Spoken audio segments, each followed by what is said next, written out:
Assalamualaikum warahmatullahi wabarakatuh.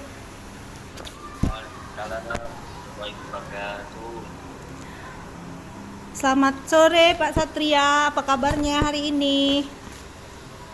Selamat sore juga Bu. Alhamdulillah baik Bu. Alhamdulillah, semoga Bapak selalu sehat, selalu tetap semangat sampai pendidikan guru penggerak berakhir ya Pak. Bapak, pertemuan kita kali ini kita melakukan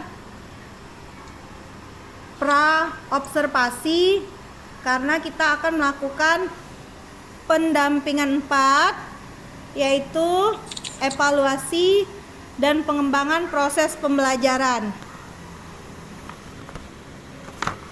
Nah, fokus pendampingan kita kali ini adalah Pak, sebelum saya observasi ke kelas Bapak, saya melakukan pra-observasi dengan tema evaluasi dan pengembangan proses pembelajaran. Saya ingin memastikan terlebih dahulu kepada Bapak, kali ini kita pra-observasinya sekitar 30 menit. Aktivitas yang kita lakukan adalah bertanya sebelum kita melakukan observasi nanti Pak di PI 4. Sudah jelas ya Pak? Baik. Iya Bu. Oke. Saya ingin bertanya kepada Pak Satria, apa saja Pak Satria proses yang sudah berjalan selama 1 bulan terakhir? Bagaimana rencana tindak lanjut pendampingan sebelumnya? Dan apa hal-hal yang dianggap sebagai capaian selama 1 bulan terakhir yang kita belum bertemu lagi dan hari ini bertemu?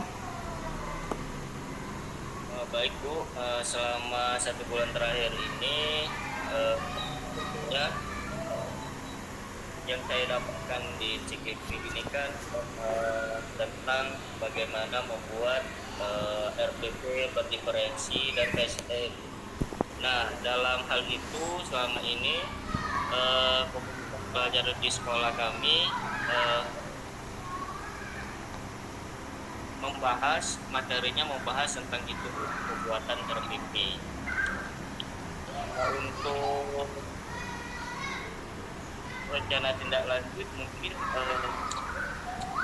ada buat selama ini lancar-lancar aja, berjalan sesuai dengan tidaknya, bimbingan ibu juga bagus gitu kan, nggak ada kendala.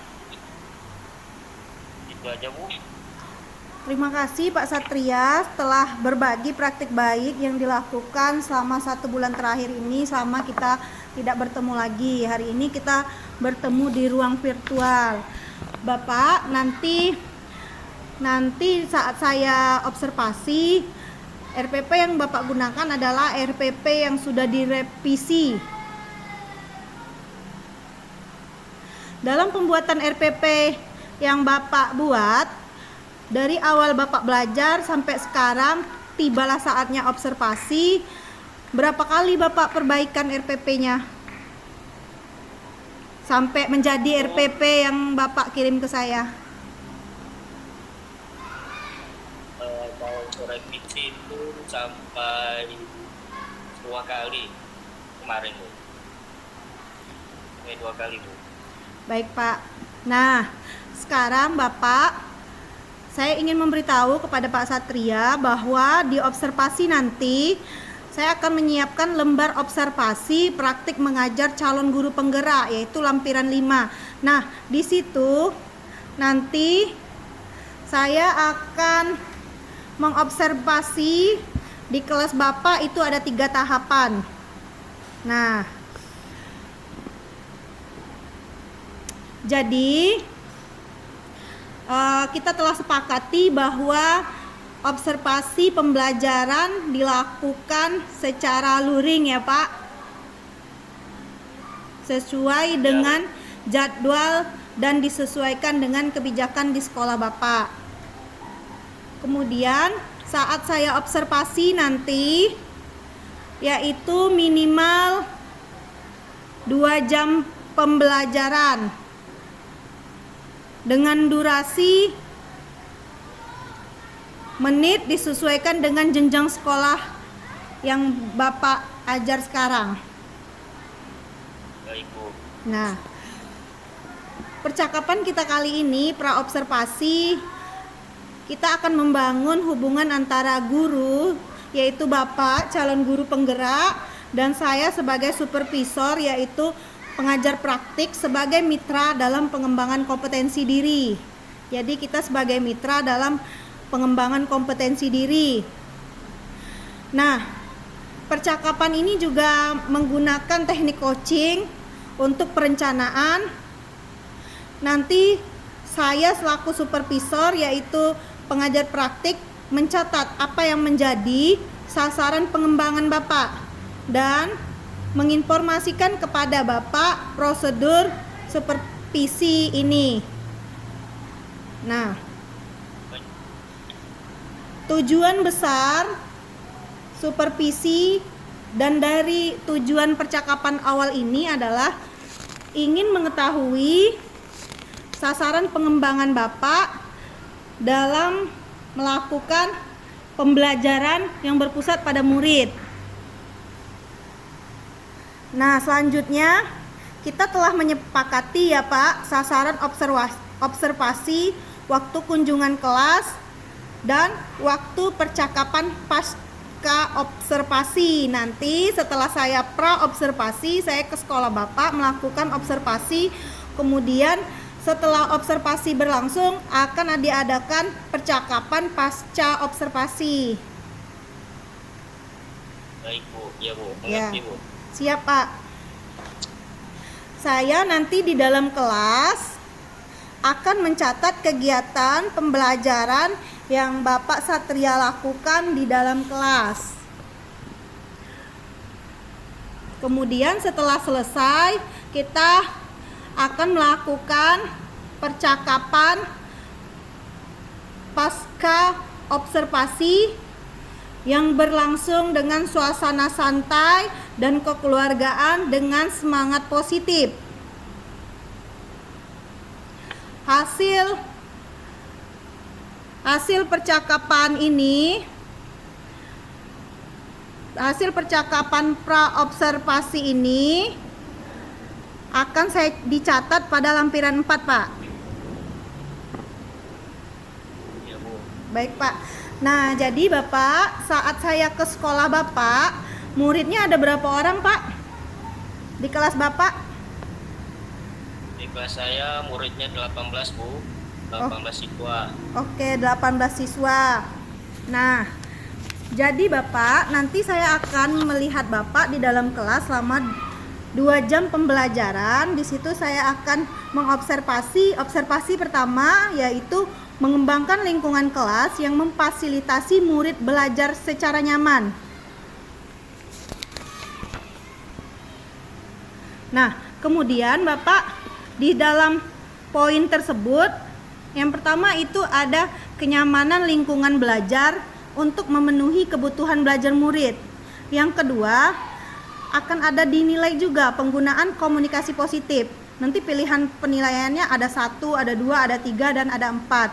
Jika 4, jika semuanya terpenuhi. Kemudian ada penerapan disiplin. Selanjutnya pemberian motivasi dalam pembelajaran yang Bapak lakukan. Itu adalah observasi 1.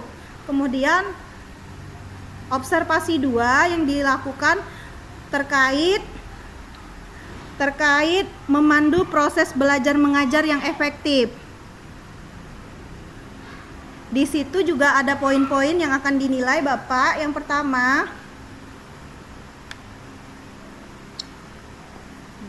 pertama itu ada muatan sosioemosional dalam aktivitas pembelajaran. Nanti jika terpenuhi keseluruhannya nilainya 4, nanti akan digabung nilai keseluruhan dan dapatlah total akhirnya. Selanjutnya ada penggunaan strategi pembelajaran. Nanti strategi pembelajaran yang Bapak gunakan akan saya lihat apakah sesuai dengan RPP yang Bapak berikan kepada saya. Yay! Let's play hair so.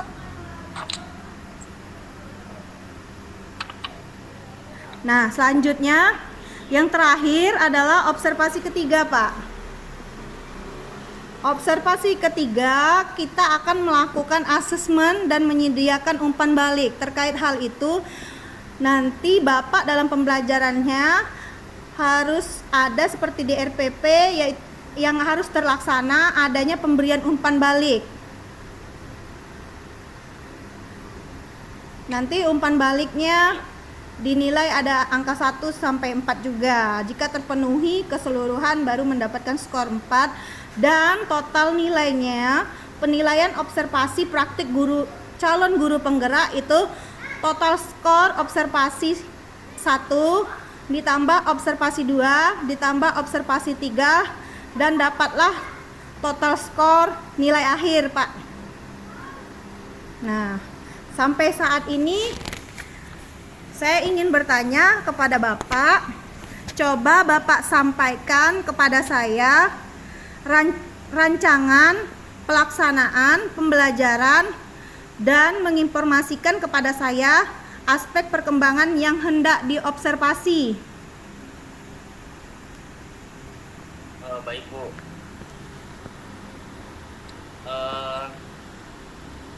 berdasarkan rancangan pembelajaran yang saya tuliskan di situ itu ada 4 ya Bu ya.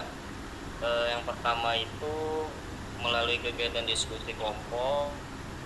Nah, peserta didik dapat menjelaskan pengertian ekosistem dengan benar. Yang kedua, melalui video pembelajaran tentang ekosistem dan komponennya, peserta didik dapat menganalisis komponen-komponen dalam ekosistem dengan benar. Yang ketiga, melalui kegiatan diskusi kelompok, peserta didik dapat menghubungkan materi yang didiskusikan dengan hal-hal yang ada di lingkungan sekitar dengan benar. Dan yang terakhir yaitu melalui kegiatan diskusi kelompok, peserta didik mampu menentukan cara agar ekosistem dan komponennya tetap terjaga dengan benar. Itu Bu. Untuk daerah pengembangannya itu saya akan menggunakan dua aspek ya. Yang pertama di pengetahuan dan keterampilan. Yang mana yang di pengetahuan itu peserta didik dapat menjelaskan pengertian ekosistem dengan benar. Nah, sedangkan di daerah keterampilannya itu peserta didik dapat menghubungkan materi yang didiskusikan dengan hal-hal yang ada di lingkungan sekitar dengan benar. Gitu Bu. Baik, terima kasih Bapak telah menyampaikan rancangan pelaksanaan pembelajaran dan menginformasikan aspek perkembangan yang hendak diobservasi kepada saya. Selanjutnya, saya ingin bertanya sedikit kepada Bapak. Bapak kan menggunakan model pembelajaran PBL, Problem Based Learning, materi ajar, ekosistem dan komponennya. Bagaimana cara menerapkan PBL tersebut Bapak dalam pembelajaran berdiferensiasi yang Bapak buat nanti? Bagaimana jalannya kegiatan tersebut? Boleh diceritakan sedikit Pak?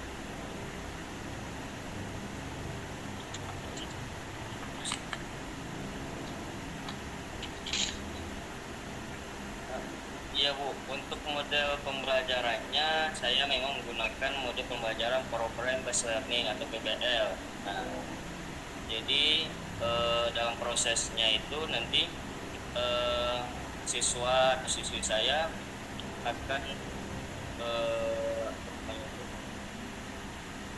saya ajak berdiskusi, tanya jawab dan penugasan nantinya.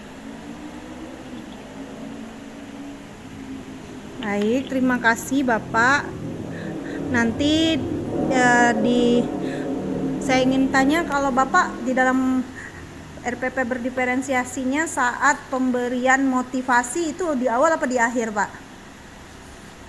Karena nanti terkait hal ini juga ada penilaian pemberian motivasi untuk siswanya. Untuk itu di awal dan di akhir Bu. Baik, nanti saat pelaksanaannya jangan lupa dilaksanakan ya Pak ya, karena kadang tanpa disadari telah kita buat tapi lupa menjalankan motivasi yang ada dalam pembelajaran tersebut. Ya, baik Bu. Baik, Terima kasih Bapak. sudah mengingatkan Bu. Siap Bapak, inilah percakapan pra-observasi kita Bapak. Saya sudah melihat dan mendengar rancangan pelaksanaan pembelajaran yang Bapak sampaikan kepada saya dan aspek perkembangan yang hendak diobservasi. Semoga nanti semua berjalan baik, lancar sesuai dengan yang Bapak harapkan dan sesuai dengan RPP yang telah Bapak susun. Iya Bu. Terima kasih Bapak, tetap semangat, tetap jaga kesehatan sampai pendidikan guru penggerak berakhir dan nantinya setelah Bapak lulus akan menerapkan hal-hal yang telah didapat di program pendidikan guru penggerak, terutama menjadi pemimpin pembelajaran yang berpihak kepada murid di sekolah. Amin. Terima kasih juga Bu atas bimbingannya Ibu Herlina. Semoga sehat-sehat terus, apalagi lagi itu ya, lagi habis nih besar kayaknya udah. Baik Bapak, terima kasih banyak Bapak. Semoga Bapak di pendidikan guru penggerak di bulan April sudah selesai dan Bapak lulus dengan nilai yang sangat baik. Kemudian setelah itu saya selesai, kemudian Bapak dapat menerapkan semua yang Bapak dapatkan, dan saya juga sepertinya di bulan 5 awal akan melahirkan. Amin ya robbal alamin. Baik, terima kasih. Terima kasih Bapak. Sampai di sini dulu. Sampai ketemu lagi di observasi dan pasca observasi di pendampingan individu 4. Tetap sehat Bapak, tetap semangat menjalankan program guru penggerak. Saya mohon maaf jika ada salah kata Bapak, karena kesempurnaan hanya milik Allah. Terima kasih Bapak, tetap semangat. Assalamualaikum warahmatullahi wabarakatuh. Waalaikumsalam.